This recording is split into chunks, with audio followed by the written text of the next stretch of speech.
Prosecco Paunch, there's always a very specific laugh in the audience. I've learned to recognise it. It's just over there tonight. It's this. And I know what it is now. That is the laugh of a thin yoga woman. And I know what the laugh means. The laugh is like, that's funny, but I'd kill myself if I looked like you. But I promise you, there's advantages to having a Prosecco Paunch. Make some noise if you got one. 2 female will laugh for the bodies in the room. Don't be shy, lads. I can see you, it's quite well lit. Let's try that again, we're all being honest about ourselves. Give us a cheer if you got a Prosecco Paunch. Boys, boys, boys. The thing is, if you have a Prosecco Paunch, there are advantages to it, right? 2 main ones I can think of. Number 1, I don't want to be crude, but I can take some hammer.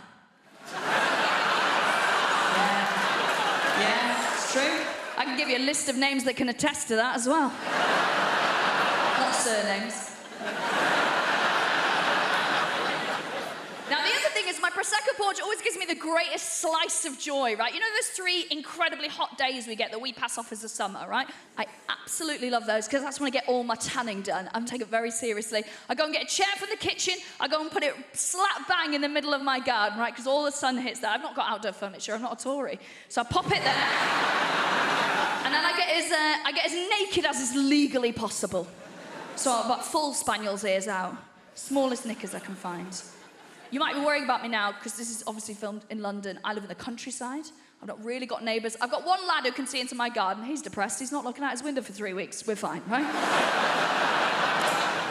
I also get very precious when I'm doing my tanning, right? Very precious. So what I'll do is I roll my knickers down as small as I can get them, because I'm like, I don't want tan lines, actually. I don't want tan lines. I've got a bush like a badger, but I don't want tan lines. It's got TB. I don't want tan lines. I'm not allowed near cows.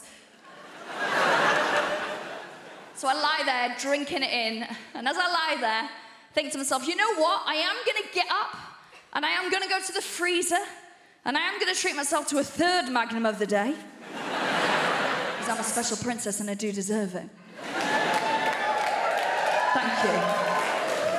For all the people who are allowed ice cream up there in that one section. Lactose intolerant in the stalls. Closer to the toilets, it makes sense. So I'll decide I'm going to treat myself to that Magnum. And then I'll wait another 40 minutes till I can actually be asked to get up and get it. And then when I get up and get it, this is where my Prosecco Paunch really steps up. Because as I stand up, I will hear the sound of my own gunt peeling off the top of my own leg. Yeah, don't go, don't pretend you're not turned on. It's embarrassing. It's an incredible noise. It's like this. That's my mating call. It is. I just see a row of bald heads along the fence like that. Just divorced dads who are like, is that low self-esteem I can hear? Do you want to come to Pizza Hut and be a mum for 2 hours?